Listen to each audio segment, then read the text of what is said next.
Okay, so what we got there is you really have, and I was reminded by a friend of mine here, my brother Wayne, is that the Port Authority was basically, actually it was losing a lot of clientele. And I believe it was losing clientele relative to the fact and people weren't renewing their leases there because there was asbestos, and it was under contention as an insurance liability and a health liability. And then as we know, because when Christine, what's her name from the Christine, the EPA. The what? EPA. The EPA. Remember, it's Christine Whitman said that it was safe after 9/11. The air was safe, and of course, we got thousands of first responders dying from cancer. Hundreds and hundreds are dead now. Thousands are slated for death. So we know that that's how much of a liability that place was. So anyways, there were two white elephants they had to get rid of. And then, of course, we had the asbestos and the fact that they just weren't generating enough money out of there. So this big scam came down. And so now I think it's important to understand how did they come down. I say that sided with the Rothschilds, Rockefellers, Soros, Kissinger, right on down. There was a fella by the name of Pete Peterson, who was one of the owners with a guy named Stefan Schwartzman, and he's the owner of the Blackstone Group. Now, it's important to understand that Blackstone was contributed $111 million with Larry Silverstein for the purchase of the lease for these Twin Towers, when in fact they know that's not generating any money, they're losing clientele, and that the fact that is this laced with asbestos. So the motive is, let's get rid of the white elephants. So now, again, Blackstone plays prominent. And so we're talking about Pete Peterson, who was the former head of the Council on Foreign Relations. He was the president in 1985. And, of course, the Council on Foreign Relations is heavily involved behind 9/11. Many of the players. He was also the president of the New York Federal Reserve Bank in, I believe, 1992, one of those years. In any event, Pete Peterson is one of the fellows that was indicted by the San Diego Citizens Grand Jury.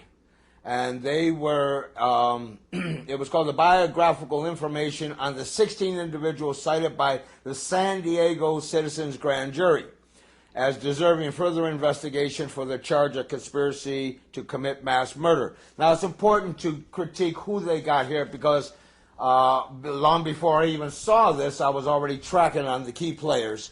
And so it's important to understand what these people were charging these people with indictments. Now, what you're talking about the San Diego or the San Francisco, this is a group of citizens who got together to Yes. Because the judicial bodies weren't doing anything. Because exactly, they took the law in their own hands, and they had their own judiciary commission, a grand jury, and there's L.A. and many other different states, right, had conducted grand jury hearings. Now, these people indicted, first of all, Rudy Giuliani, mayor of New York between 1994 to 2001, collaborating with Jerome Howard as his deputy of emergency management between 1996 and 2000, assistant U.S. district attorney in Southern District of New York, collaborating with Jules Kroll, the founder of Kroll and Associates, Associate Attorney General of the United States, 1981 to 83, U.S. Attorney for the Southern District of New York, collaborating with Michelle Cherkasky and Elliot Spitzer. Now, it's important to understand that Elliot Spitzer, who should have been investigating the crimes committed out of 9/11, Spitzer, right, was petitioned by almost 200,000 well-known movie stars, engineers, scholars for 9/11 Truth, academics and engineers petitioned Elliot Spitzer to investigate the murders that were committed on 9/11 And Elliot Spitzer never acted on that. And the reason for that is because he was a very good friend of both Rudy Giuliani and Jerome Howard, who play significant parts in 9/11, bringing those Twin Towers down. Now, there was a guy by the name of, there was this fellow that happened to know Spitzer, and basically he said this about him. He said, Elliot Spitzer acted as a firewall preventing public disclosure of his friend's role in the anthrax attacks that occurred shortly after 9/11. In addition to facilitating his associates' windfall from the bloated insurance payouts at the World Trade Center, he even accuses Spitzers of covering up the real perpetrators of the 9/11 attacks itself. Now, what does that mean? Elliot Spitzer was the one who argued amicus curiae, the brief for Larry Silverstein, to win the monies at the Twin Towers. Elliot Spitzer, it was a conflict of interest. Elliot Spitzer argued before a justice in the Southern District, the person that heard the lawsuit for Larry Silverstein to collect $4.5 billion in insurance scams, payback from the Twin Towers, was none other than Michael McCarthy. Michael McCarthy is now promoted to, and he granted the $4.5 billion. Michael McCarthy is now the Attorney General of the United States. Another person that should have been investigating the crimes around 9/11 was Michael Chertoff. Chertoff was at that time, he was in the criminal investigation unit of the Justice Department.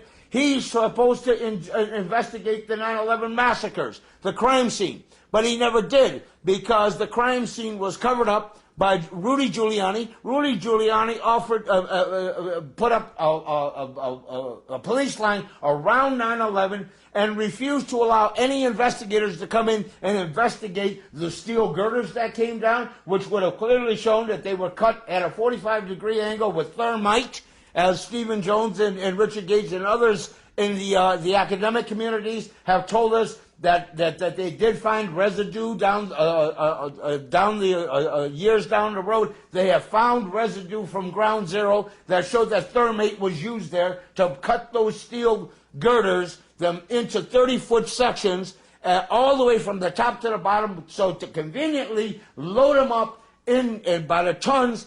And Kroll Associates, which is Jerry Hauser, which is next, Kroll Associates had the contract for all of the security there. So Jerome Howard lets in the agents that set up the explosives, which I'm getting to, the Mossad agents, and Jerry Hauser then allows it with the backing of Rudy Giuliani. Giuliani, knowing that there's going to be this bogus bioterror attack conducted on September the 12th, FEMA was spent there as a part of the cleanup crew. But they also put up police lines so nobody could investigate what happened there. Otherwise, they'd have shown that definitely everything that came down in the towers, including human beings, was turned to a white powder. And it only could turn to a white powder if, in fact, there was enough energy in that building to blow them into a hot white powder. Nothing survived. No bones, no bodies, nothing. No computers, nothing. No chairs, no tables, nothing survived. It all turned into powder, which saturated the whole city area for miles and miles, to a foot deep. That's what we got out of the Twin Towers.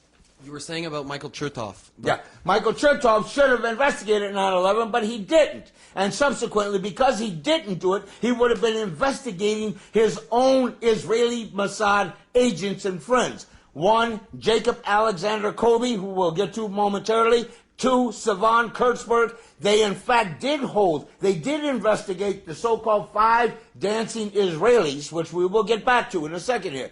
But they investigated them for 71 days, then quietly they sent them back to Israel without indicting them. They were the high suspects for setting the explosives in the Twin Towers. Chertoff then was heading that investigation, but quietly sent them back to Israel, and Chertoff then became the head of Homeland Security today. And I also believe it's correct that Chertoff is a dual citizen of Israel and Yes, America. he is. He has dual citizenship, so does McCarthy, and so do many others. And so Also, I believe that his mother was one of the founding members of the Mossad, of Chertoff's mother. Yes, as a matter of fact, I believe his family, I believe it was Chertoff's family, that were one of the founders of Israel. Yeah. His families are one of the original founders of Israel. Okay, so now they should have investigated, but they didn't because it was a cover-up. They knew it was an inside job. Okay? So now we got Jerome Howard. He was a deputy mayor, director of Mayor Giuliani's Office of Emergency Management between February 1996 and March 2000.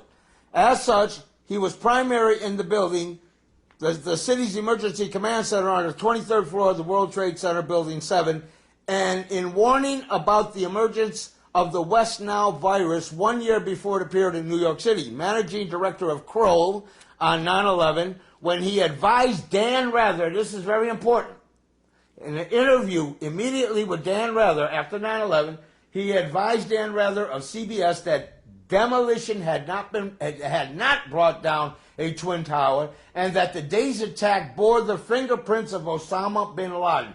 Now, how the hell did he know that? But that was the first injecture before anybody even had a chance to set up a police line and to set up an investigation. Oh, it was Osama bin Laden. Okay. Senior advisor to the U.S. Secretary of Health. I don't know if we need to go there, but anthrax, and we could go there, but we don't need to because I need to close this in. Now, there's Thomas Pickard. There's Michael Cheraski. But the next one I want to deal with is Larry Silverstein, primary leaseholder of the Twin Towers and World Trade Center Building 4, 5, and 6 on 9/11/01, having taken official possession of the properties from the Port Authority of New York and New Jersey 7 weeks earlier, developer and primary owner of the World Trade 7 building on 9/11, linking him to Peter G. Peterson and Maurice Greenberg, recipient of insurance awards worth hundreds of millions of dollars, WT7, or several billions of dollars to Twin Towers since 9/11/01. Interviewee who told the public broadcasting system documentary America Rebuilds of September 2002 that he and New York Fire Department commander had jointly decided on the WTC on 9/11/01 to pull it. Okay, then there's Richard Cheney, who, by the way, was former CEO of Halliburton, which gained billions of dollars from the invasion into Iraq. Then there's Donald Rumsfeld, who we don't need to deal with him at the moment, but he's a key player in 9/11. Marvin Bush was a member of the board of directors of Securicom. This is George Bush's brother, Marvin. Another firm entrusted with the security for the Twin Towers as of 9/11/01, also entrusted with security for United Airlines in Washington, D.C. Dulles Airport on the 11th, 1990. Okay, now Wirt Walker was his cousin. He was the CEO of Securicom, later Stratotech, between 1999 and 2003. He was with George Bush's brother doing control of security around 9/11. He, with Jerry Howard of Kroll Securities, allowed the demolitions experts to come in and set up to blow the Twin Towers. Now, Eberhardt we won't deal with, but Paul Bremer is someone that we really want to deal with right here. He's the first mayor of Iraq. Paul Bremer, and one of the signers of the Project for a New American Century. Paul Bremer, the executive with the Marsh and McMillan, which was one of the companies that benefit of the 38 corporations for 9/11 put option stocks. He was the executive with the Marsh and McMillan insurance firm, 295 deaths in the South Tower on 9/11. CEO of M&M's Post 9/11/01 Marsh Crisis Consultancy, offshoot between 2000 of October and May 2003. Presidential envoy, and I'm going to skip all that and go right down to, he was the chairman of the U.S. Congress National Commission on Terrorism between 1999 and 2000, a period in which he too warned of catastrophic terrorism, screaming that could cause tens of thousands of casualties and cause the American people to be screaming for a response. That was a year in advance. The head of the terrorist commission saying that something was going to happen in America that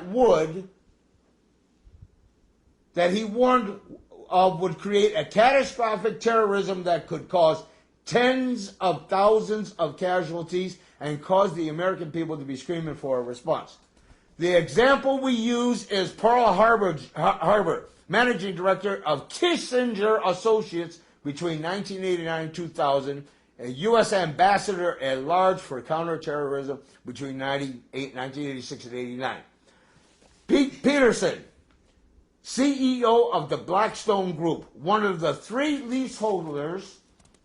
Pete Peterson, one of the three leaseholders, along with the Bank of American Securities and General Motors Acceptance Corporation of World Trade Building Number 7 on 9/11/01, thus sharing in unquestioning receipt of $861 million in insurance payments for the demolished WTC-7, February 2002, also chairman of the Federal Reserve Bank of New York and Council on Foreign Relations. On 9/11/01, the Blackstone Group, an investor in Kroll Inc. Who's Kroll Inc.? Jerry Howard controls Kroll Inc. He's the head of Kroll Securities that allowed the Mossad to come in and wire the place up. Who owned it? The Blackstone Group, an investment in Kroll. 1993, in an investment of the American International Group insurance firm receiving $150 million or a 7% stake from AIG in 1998. Maurice Hank Greenberg it was the tycoon, insurance tycoon, that put the insurance protection on the Twin Towers. He is the one, AIG is one of the beneficiaries of the put option stocks.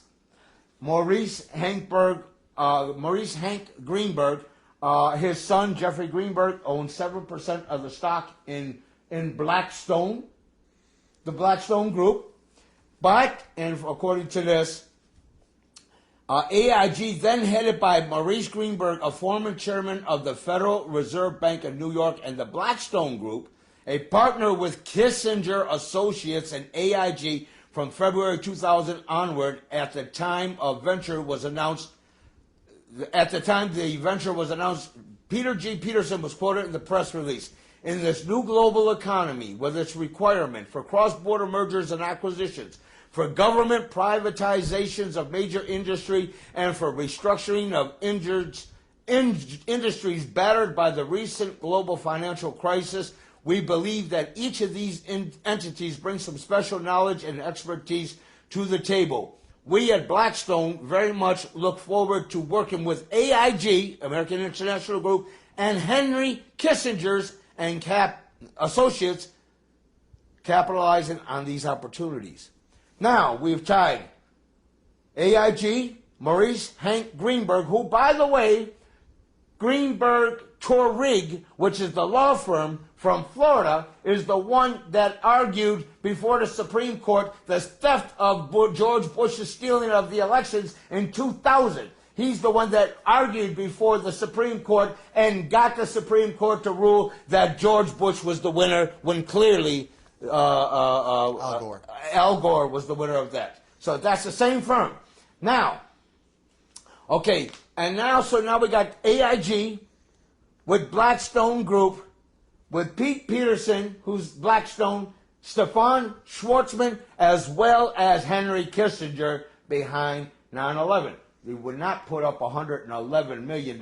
You're not going to tell me they put up $111 million for two white elephants, wrote in a clause for terrorism, and collected $4.5 billion later, as well as $15 billion in put option stock tradings on the blood that was let. We went from bloodletting to blood betting, and you can bet that this guy here, if the sheriff of Wall Street, Eliot Spitzer, fell on his own gun, you can believe that the chief of Wall Street will not allow these crimes to go on unchecked. Now, while we're talking about Blackstone, all right, I just found out recently from my beloved sister over here in Kahnawake, Mohawk territory, that she had been in contact with a woman from Germany.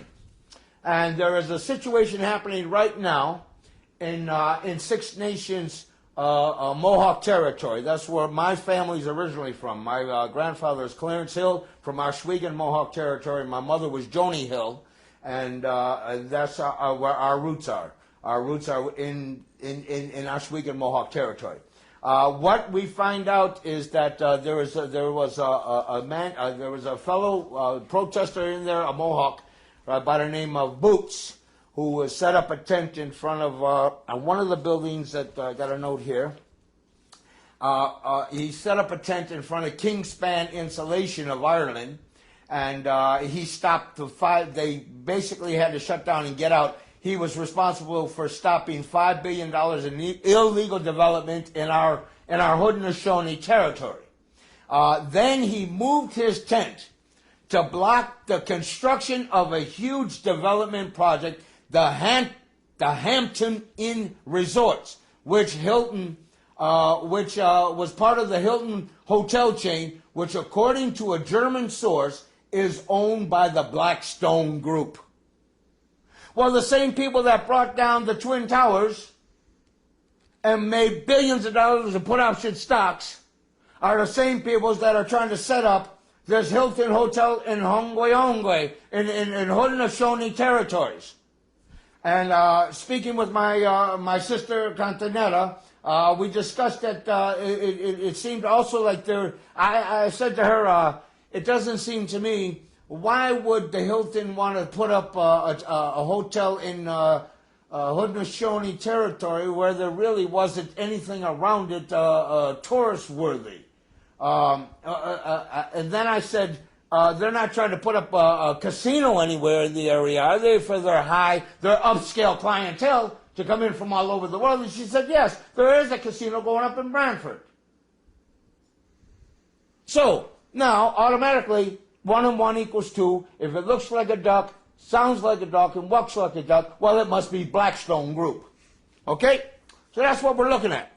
So now we got the Blackstone Group, who was the killer mob with Larry Silverstein behind 9/11, and now, in the same group over here, is threatening Haudenosaunee territory. Because it's very convenient now for the Jewish mob, for the Italian mob, for every Russian mobs, and every mob in North America that is into gambling, prostitution, and the likes. It is very convenient for them to utilize Indian territory, Haudenosaunee territory, sovereign territory, governed by the Guyanagoa, the Great Law. It is convenient for them to utilize our tax-free bases in order to set up multi-billion-dollar casino operations in our territories. And so now, the warning to the Confederacy is we've got to critically look at who's moving into our territory, and we've got to support those people that are putting up tents and putting up resistance against the invasion of those at the helm of the 9/11 massacre. So we've now tied Six Nations with 9/11. Now, it's a warning to the Confederacy. Back in the days, people would be brought up as pine tree chiefs for bringing these kind of warnings. But today, well, we're just glad that we can get from one place to the next place without getting killed. Anyways, the corporation from the Hampton Hotels there was an email sent from the people in Germany, and they said that Hilton Hotels Corporation and the Blackstone Group today announced the appointment of Christopher J. Nassetta as president. Anyways, it's shown that there is this direct connection. We move on.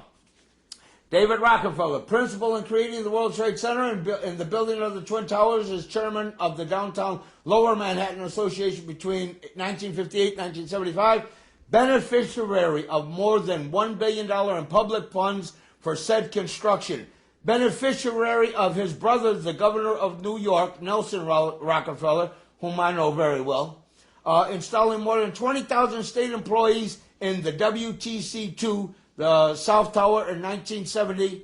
The potential losers of billions of dollars from renovations necessary to the Twin Towers by the year 2000, the Chase Manhattan Bank, and the Council on Foreign Relations, and he's also co-founder with Zbigniew Brzezinski and George Franklin of the Trilateral Commission.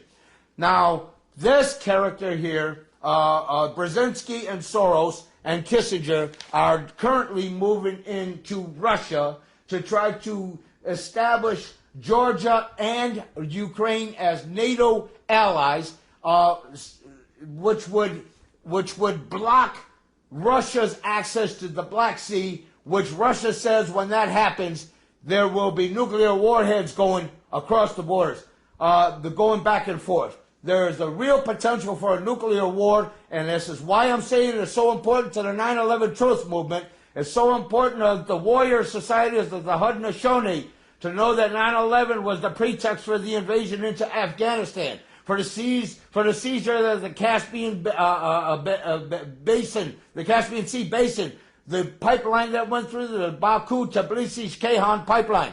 It was all orchestrated to justify an invasion, to seize the resources in Afghanistan and into Iraq, the oil in Iraq, next Iran, and then down with Hugo Chavez in Venezuela. We are sitting on what Dacajeweiah told us about the prophecies in the last day about the two serpents battling at sea, and that it would become so hot that the trees would burn from the top down and the oceans would boil and the fish would turn up on their bellies. Dacajeweiah was describing the advent of a nuclear war in the times of the cleansing. We, the Haudenosaunee, as the keepers of the Eastern Door, must begin to get back to the fact 9/11 was an inside job, and it was conducted, this massacre, on Haudenosaunee Mohawk land.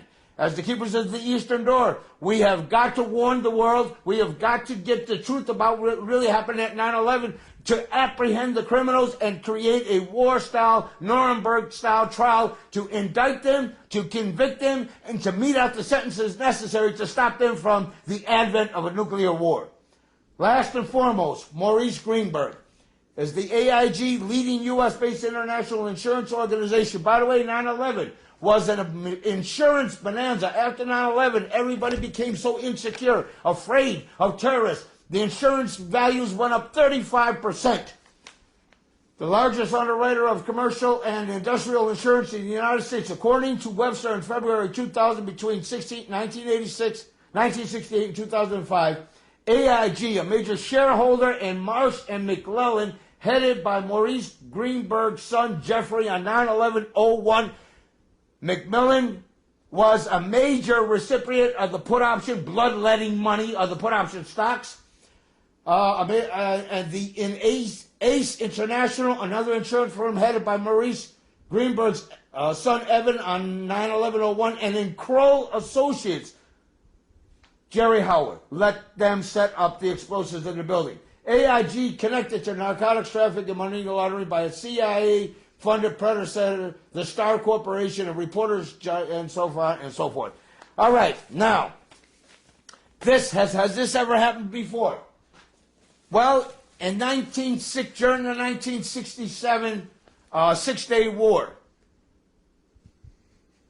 Lyndon B. Johnson was advised that the Israelis had attacked the USS Liberty, and they bombed the USS Liberty where there was an American flag, 34 American sailors that were on a ship that was a spy ship for the National Security Association. They bombed these American sailors. They napalmed them to death. They killed they wounded over 170 sailors.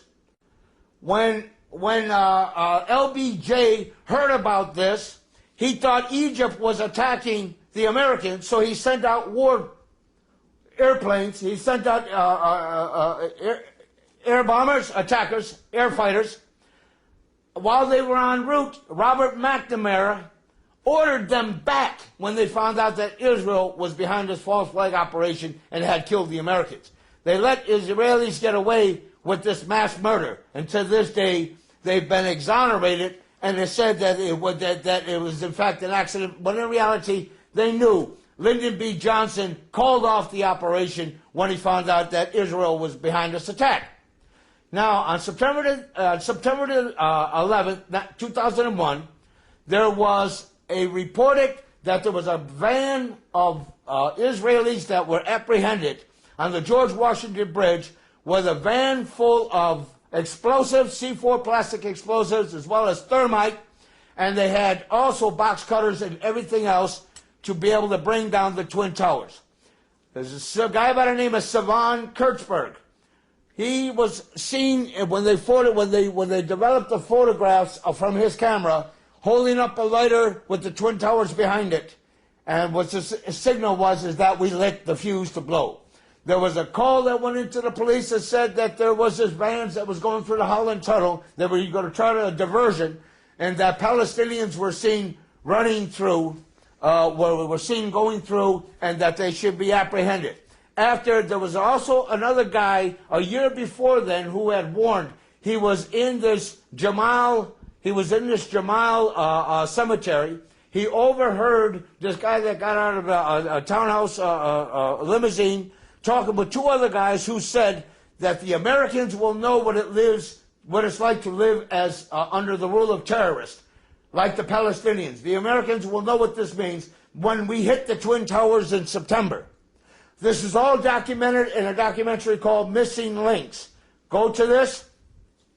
There was also, on that morning, there was 5 Israelis that were seen from a house in Liberty, at the Liberty State Park. The dancing Israelis, they were called. They were jumping up and down for joy that these people, that the Twin Towers had been hit. They were happy, they were joyous, because, well, obviously, the mission to set up and blow those towers had been accomplished. So now they could make the Arabs look completely bad by saying it was Arabs that had committed these atrocities against Americans.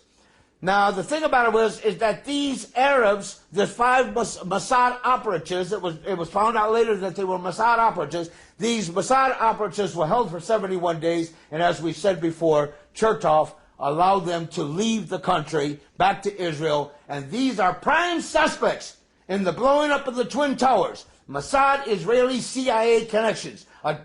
Names that go with it, others that had benefited from put option stock tradings, was none other than Jacob Alexander Kobe, or Kobe Alexander. And he, along with 5 of his workers in a corporation, he was CEO of the Odigo, who warned Israeli citizens in advance, 4,000 Israeli citizens in advance, that there was going to be terror attacks at the Twin Towers. The 5 agents were responsible that was working with him out of Odigo, transferred to work with Converse back in Israel. Converse is owned by Soros, and those 5 Israeli operatives from Odigo had transferred almost $300 million in put option stock money from 9/11. Now, German intelligence has told us, Andre von Bülow has stated very clearly in documentaries that it's a known thing internationally that $15 billion was traded on Wall Street. And I'm saying to you here today, in the best clear possible language I can give to you, that what I have outlined here today is Israel and the U.S.'s involvement in the 9/11 tragedy and massacre. I'm saying to you right now, for the sake of time and for the sake of film, I'm saying to you right now that if we don't apprehend these criminals and bring them before a war crimes tribunal and stop this naked aggression of all the players that I have named, and more to be named, but I have connected all the dots for you. I've connected the dots of who's really behind 9/11. I have said it in public forums on my website, www.splittingthesky.net. I've said it 100 times. It took me 7 years to research this and find out who was behind 9/11. I have put all the dots, connected all the dots. I have brought it before you, the people, and I say now it's time for us to take responsibility. I never said a word about it in the whole time that I was investigating it, because I knew at some point this kind of information would have Mossad operatives and or CIA operatives, FBI, whoever, they would send somebody to hit me. I'm not afraid of being hit because I've lived a very long, noble life, and I've done it with integrity. I've never sold out. They've never been able to buy me. They've never been able to have me turn against the will of humanity. I am more concerned about the future of the 7 generations of Haudenosaunee people, indigenous people, and people in general. Because today, you, non-white people, or non-indigenous people, you become the Indians of today.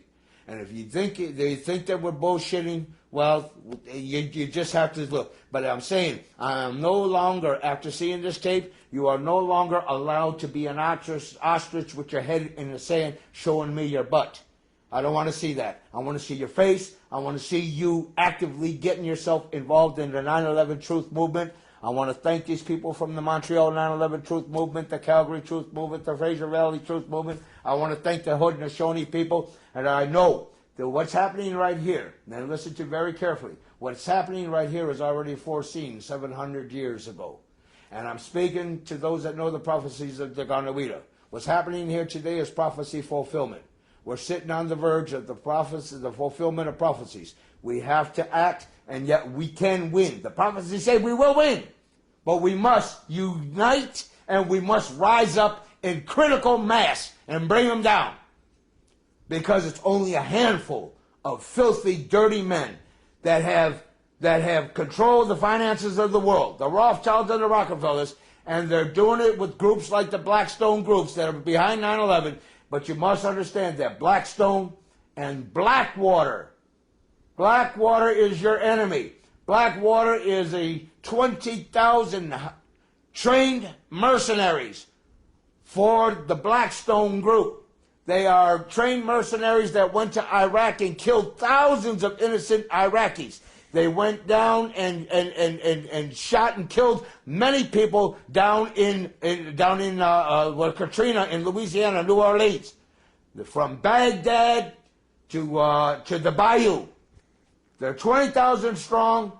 They work with FEMA. They work as independents, answerable to nobody. They are the hitmen for Blackstone. They are the hitmen for the New World Order. We have got to prepare ourselves to fight against these people, because pretty soon, one day, those same peoples that are trying to come in and set up gambling and set up casinos and set up hotels in Hotel Haudenosaunee territory, these people are going to come in with Blackstone mercenaries and wipe people out, and the blood will flow according to And I'm reminded by a friend of mine that we're all suffering from a disease known as Sorosis. George Soros is at the helm. George Soros is not the great philanthropist you think he is. George Soros was behind 9/11, created 9/11, and he even wrote the statues after 9/11 on the Hill in Congress, where basically said that this 9/11 was a pretext for a war that will never end in our lifetime. It's a bogus war on terrorists. He created the war with Henry Kissinger and the whole cabal I have just laid out, and yet they put out millions and millions of dollars to the anti-war movement to keep the anti-war movement only dealing with the effects of the war, the murders, and the genocide that's being, and the millions of people that are getting killed for these greedy bastards. And that's why you got people like Amy Goodman and Noam Chomsky and all these other guys. They know what's going on, but they won't talk about 9/11. I will say, it looks like Michael Moore is about ready to do something, because he's gotten 9/11 first responders who have been dying by the thousands. Michael Moore knows that the guys that he took in the movie Sickos, the ones he took for treatment down in Cuba, that are dying from asbestos poisoning and other toxic poisons. But he also knows that the police and the fire department in New York have said they heard massive explosions before the towers were hit. William Rodriguez says the same thing. He was down there. He's called the hero of 9/11.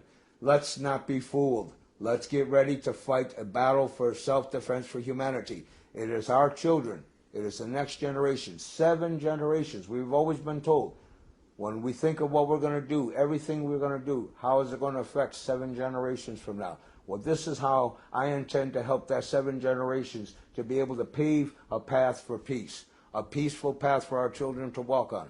I have children, and I expect them, and I know they are counting on me to get out there and fight. So if they kill me in the process, don't matter. It don't matter. You know, we all got to die one day anyways.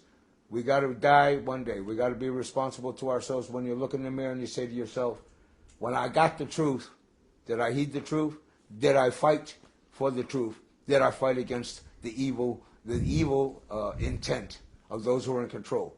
Or do you say to yourself, no, I didn't, and I failed? Well, what are you going to think of yourself? What kind of opinion will you have of yourself after it's all said and done?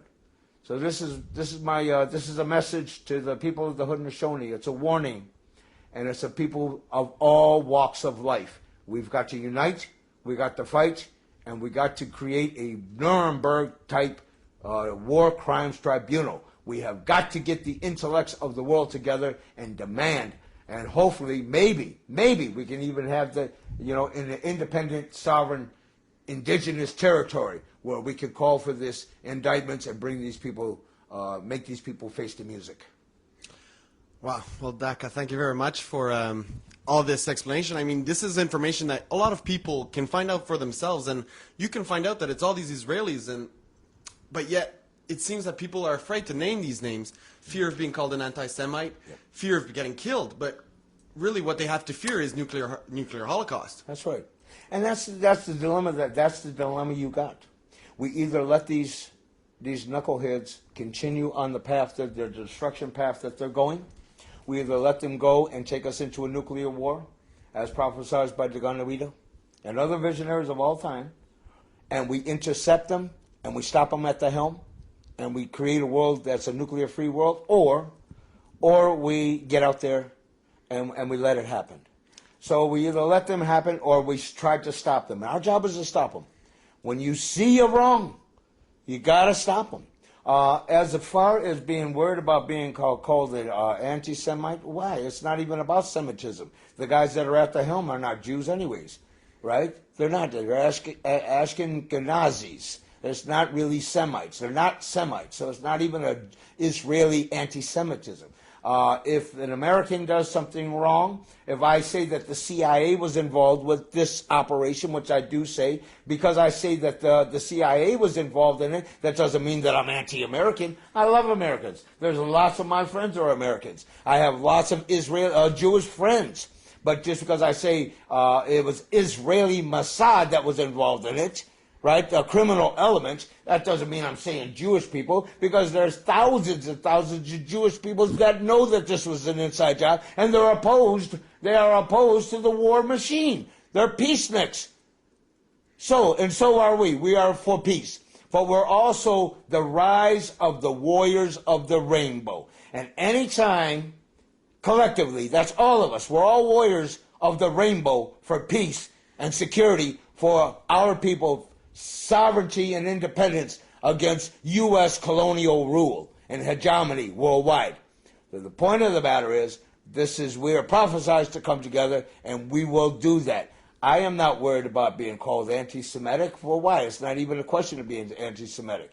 Anytime a person can tell you, a government or people can tell you, anytime they can tell you, right, that you are anti-Semitic, or they can stop you from doing anything. You can see here clearly Americans, Israelis, British SAS, and Pakistani ISI was involved in a massacre. But then you say, well, if you say Israelis, they're anti-Semitic, does that give them carte blanche? Point is, we have the power to take control. We outnumber them, and we are going to take control. We are going to be the winners of this. And right now is a time that we have to do this. Do you think it's any coincidence that the Canadian government has designated the Mohawk resistance as a terrorist group along the lines of Al-Qaeda and all other resistance groups around the world? No, it's not a coincidence. And the reason for that is the same powers that be that control on the international levels, the international bankers, the Rothschilds, the Rockefellers, and all of their minions and their hired killers like Blackwater, and everyone that's been named in the armed forces and the militaries and police and intelligence.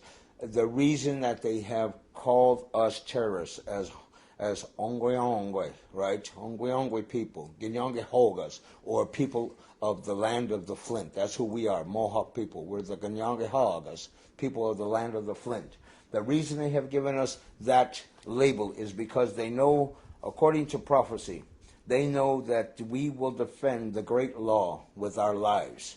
We will not allow the great law to die, even if we got other things that have been imposed into our way of, but the great law will survive. The great law The Guyanagoa was the oldest constitution in the world. And 700 years ago, Dacajeweiah brought the great law, the Guyanagoa, to us. He was a Huron prophet. And he came to the Six Nations to help unite the Iroquois, the five. Who? Don't forget about Gustafsen. Yeah. And he, Dacajeweiah was a woman that had taught many things, had taught the power of women in government to Dacajeweiah, and that's why our Guyanagoa and our culture is a matriarchal society. Women have equal power in the Guyanagoa. The whole principles of the democratic principles of the two-thirds majority vote, the concept two-thirds majority vote, the people's referendums, women's equality, and all of these kinds of democratic principles came from the Guyanagoa, the Great Law. And these were then borrowed by the so-called founding fathers of the American Revolution. And this is what they based the U.S. Constitution and the Canadian Parliament on our Guyanagoa, our Great Law. So now, in this day and age, in order for these that are in power, they're trying to create a one-world government, a new world order, where they're at the helm, and they're doing away with the state and constitution. So this is why you've got the complete, after even 9/11, this is why you had the pre-written Patriot Act ready to be passed. Patriot Act 1, Patriot Act 2, which completely dissolves the civil liberties of the American people, which does away with the constitutional rights, which is a reflection of our Constitution, the Great Law. Many of the tenets in there, which does away with the Bill of Rights. The Guyanagoa is the biggest threat to the one world order, because it was prophesied in the last days that when the Guyanagoa had gone worldwide, it had been used by peoples and corrupted worldwide, it would come back around. And when the time when the great danger of the Confederacy would happen, the peoples of the world would ask to come under the white roots of peace, the great tree of peace of the Guyanagoa, to come under that protection, and to come under the true tenets and intent of the Guyanagoa. Well, that's what's happening right now, because people around the world are asking to be admitted into the Great Law. The powers that be recognize that the Constitution we have, the right to self-determination, independence, and self-government, right, lies within the Confederacy. The reason they call Mohawks terrorists is because we will not relinquish our duty